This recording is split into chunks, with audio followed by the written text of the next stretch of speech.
it seemed like a lot of teams had Nesbitt in like the mid-teens. Yeah. And it makes sense for the Flyers, because think about it, right? That pick 31, right? You could get a guy that's like kind of fallen a little bit, maybe a guy that is right there, like a goalie. Yeah, a goalie. Yeah, I mean, you could have took really whatever 31, right? Yeah. And really, I always thought 31 was going to be a trade chip anyway. Absolutely. 22, I was like, okay, they might be able to use that.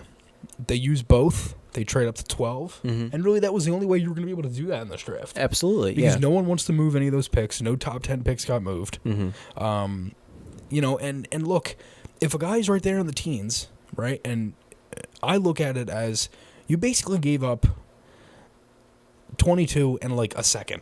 Yeah. Because that 31 is basically a second. Right at the end.